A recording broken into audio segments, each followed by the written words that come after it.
Di balik tembok istana, berbagai rapat tertutup digelar dengan wajah-wajah serius.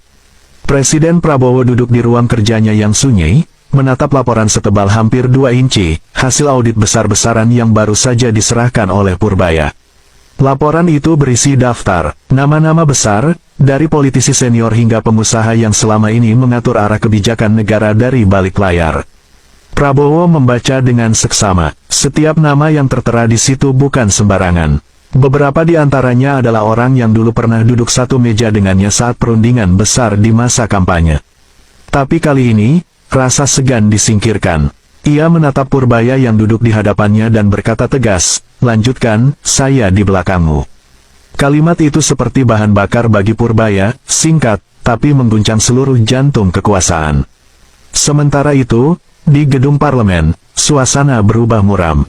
Puan Maharani terlihat keluar dari ruang sidang dengan wajah tegang. Beberapa wartawan mencoba mewawancarainya, tapi ia hanya berkata pendek, "Semua harus sesuai prosedur hukum, jangan asal gebuk." Namun di balik layar, tim politiknya panik. Mereka tahu, jika Purbaya terus membuka dokumen itu satu persatu, akan banyak nama dari partainya yang ikut terseret.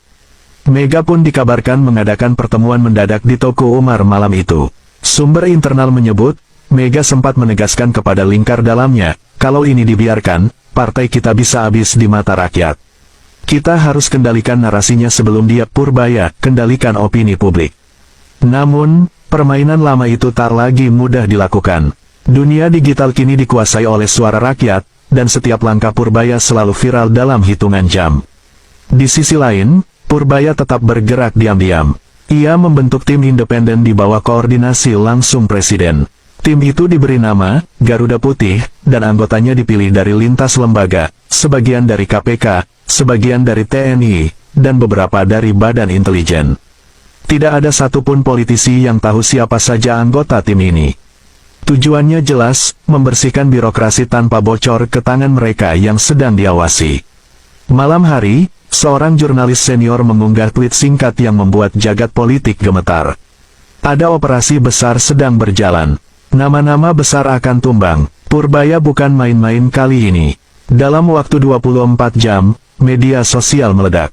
Tagar-tagar operasi Garuda Putih menduduki posisi pertama trending nasional. Rakyat bersorak, sementara elit partai mulai gemetar.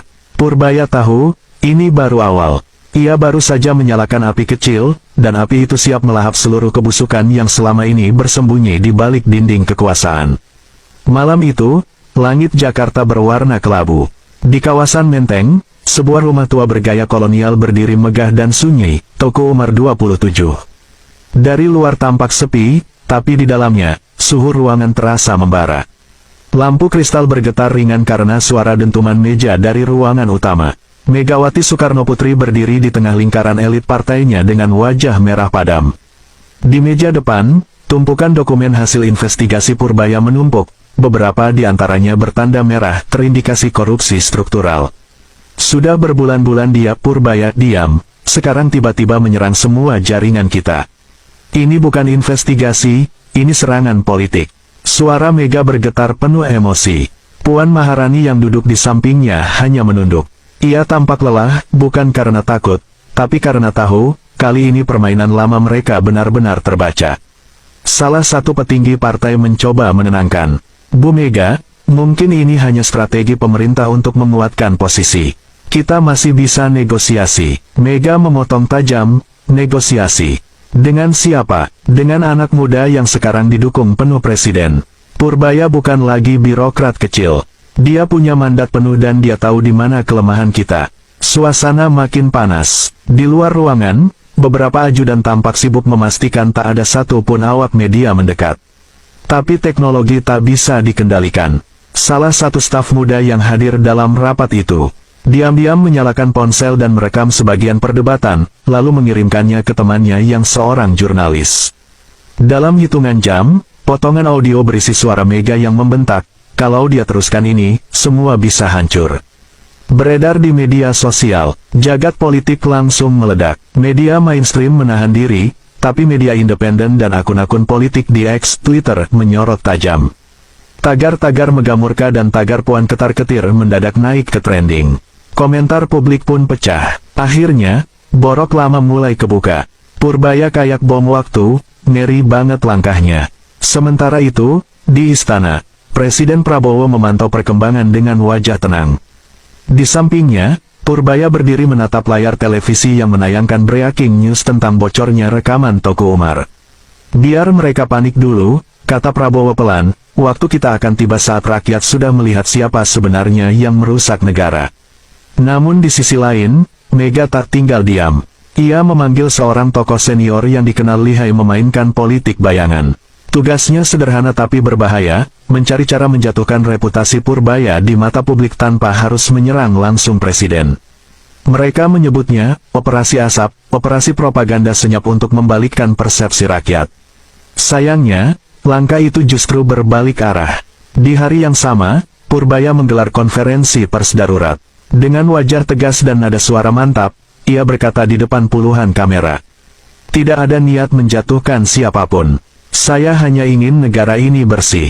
Tidak akan saya biarkan siapapun, sekecil apapun kekuasaannya, menginjak hukum demi kepentingan pribadi.